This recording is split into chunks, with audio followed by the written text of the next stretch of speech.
আজ সকালে জয়পুর থানার খালনা গ্রাম পঞ্চায়েতের কবিরপুর গ্রামে কাশীনাথ হাজরার মুরগিতে একটি পূর্ণবয়স্ক গোগ্র সাপ আটকে পড়ে। ঘটনাটি অভিক হাজরা এবং পিঞ্চু পল্লে পরিবেশ কর্মী ও বন্যপ্রাণী উদ্ধারকারী দেবরাজ আরুকে জানায়। পরবর্তীকালে দেবরাজ আরু, সোমনাথ ঝালি এবং পিঞ্চু পল্লে গিয়ে তদন্ত তৎপরতার ও সাবধানতার সঙ্গে সাপটিকে উদ্ধার করে এবং পরবর্তীকালে নিরাপদ জঙ্গলে মুক্ত করে দেয়। এর পাশাপাশি স্থানীয় মানুষজনদের সাথে সচেতনতা বার্তা দেয় পরিবেশ কর্মীরা।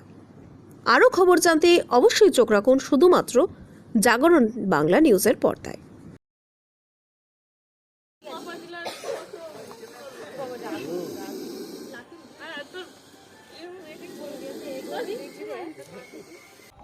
আচ্ছা, আজকে সকালে আমরা এসেছিলাম হচ্ছে জয়পুর থানার খালনা গ্রাম পঞ্চায়েতের কবিরপুর গ্রামে। ওখানে কাশীনাথ হাজরা কাকুর মুগরি বা আটলের মধ্যে একটা পূর্ণবয়স্ক গোগ্র সাপ আটকে পড়েছিল। তো অভিক হাজরা এবং পিন্টু পড়লে আমার সঙ্গে যোগাযোগ করে আমি এবং সোমনাথ ডালি এসে সাপটিকে উদ্ধার করি। তো বর্ষাকাল পড়েছে, এবার সাপ এই সময় সাপের গর্তগুলো ভিজে যাওয়ার জন্য ওরা কিন্তু গর্ত থেকে বেরিয়ে আসবে, খাবারের সন্ধানে হোক বা ওদের বাসস্থানের সন্ধানে হোক। আপনারাও কিন্তু যখন সকালবেলা আটল বা মুগরি তুলতে যাবেন, কোনো কিছু লাঠি দিয়ে প্রথমে চাগিয়ে নিয়ে জল থেকে দেখে নিয়ে তারপরে তুলুন, বা জাল, ফুট জাল বা যে গাঁতি জাল হয়, ওই গাঁতি জাল যখন তুলতে যাবেন সেই সময়তে একটু আগে লাঠি দিয়ে চাগিয়ে নেবেন, তারপরে জালটা তুলবেন। আর দয়া করে বাড়ির আশপাশটা পরিষ্কার রাখবেন, নিয়মিত ব্লিচিং দেবেন, কখনোই কার্বলিক অ্যাসিড বা ফেনল ইউজ করবেন না, কারণ ওতে কোনো সাপ যায় না। নিয়মিত ব্লিচিং পাউডার ইউজ করুন। ব্লিচিং পাউডার দিলে পোকামাকড় আসবে না, ওই পোকামাকড়কে খেতে ব্যাঙ আসবে না, ব্যাঙকে খেতে সাপ আসবে না।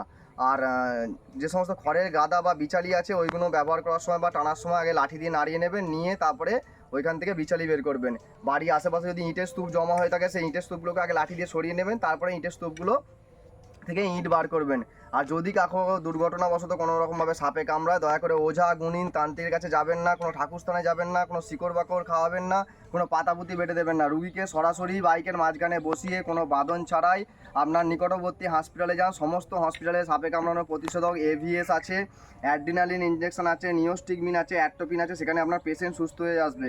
মনে রাখবেন, সাপে কাটা রুগীকে কামড়ানোর সঙ্গে সঙ্গে তার একটা মিনিট যদি মুহূর্ত নষ্ট করা হয়, তার জীবন থেকে কিন্তু একটা মিনিট করে কমে যাবে। তাই দয়া করে সাপে কামড়ালে কেউ ওঝাগুনিন তান্ত্রিক কাছে যাবেন না, আর যত শীঘ্র সম্ভব হসপিটালে পৌঁছাবেন। তো ধন্যবাদ জানাই কাশীনাথ হাজরা কাকু মহাশয়কে।